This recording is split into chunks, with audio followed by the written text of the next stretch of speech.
Madam Speaker, since inception until January this year, 102,000 companies have benefited in one way or another from the Productivity and Innovation Credit. To put this into perspective, this is 70% of all active companies in IRAS records for the year of assessment 2014.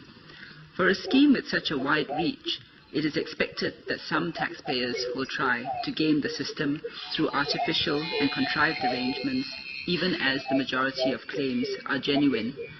For example, a group of taxpayers had hired each other as employees and paid each other just enough to satisfy the 3 local employee condition in order to qualify for the cash payout. To address these abuses, IRAS conducts rigorous compliance programs to review and audit PIC claims. Relying on the experiences of IRAS investigators and advanced analytics, IRAS has investigated or audited about 71,000 claims, or around 30% of the PIC cash payout claims made from years of assessment 2011 to 2015. 1,500 of these claims investigated or audited required clawback.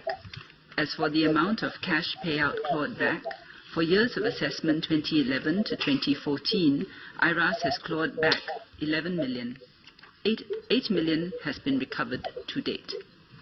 Taking the year of assessment 2014 for illustration, out of the 10,000 claims investigated or audited, IRAS has clawed back 7 million worth of improper claims from 500 cases, of which 5 million have been recovered to date.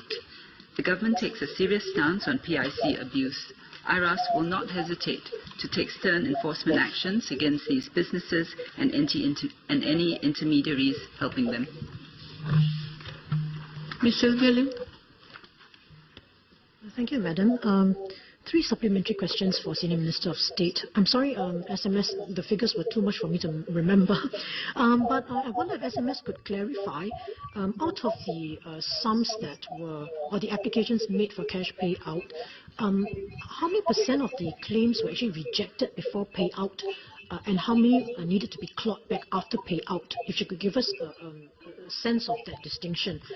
Secondly, I wonder if the Ministry, perhaps with hindsight, thinks that it perhaps had been too lax in its approval procedures, since now we are faced with having to claw back after payout, and whether IRAS would review the approval process to tighten up this. Third question is, I understand that IRAS has prosecuted some people in court for PIC fraud, and there are also some cases pending prosecution as well. From the IRAS website, the cases that were reported as prosecuted appeared to involve the grant recipients, but we understand that, of course, many of the grant recipients relied on consultants who provided them, as it seems, dubious advice.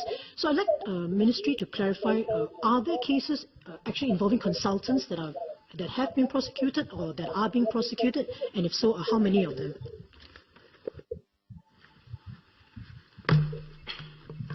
If I may address the members' questions in turn, I think that what the member is really seeking for is to have an idea of the sense of the claims which are rejected, actually rejected before payout and after payout. So, as I mentioned earlier, around 71,000 have been investigated or audited, right? So 71,000 first. Then after that, after they've been investigated or audited and rejected upfront, is about 43,000. Okay, and then there's a number that were investigated and audited cases that led to actual clawback.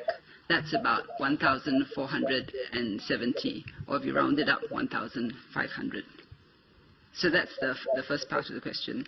I think the other question the member had asked was whether we should review the approval process. That's something that we constantly look at to see how we can improve it.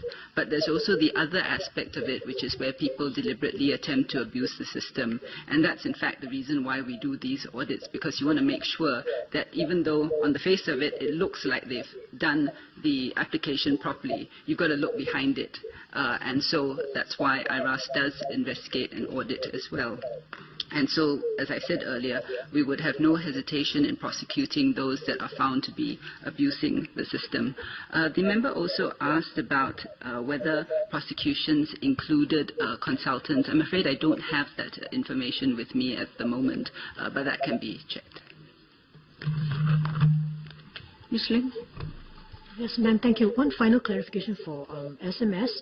Based on the figures she cited earlier about the 71,000 being investigated, so after we deduct the 43,000 where the claims were rejected prior to payout, and the 1,470 where they were clawed back after payout, does this mean that there were more than 26,000 cases where payout has been made but clawback has not been achieved as yet?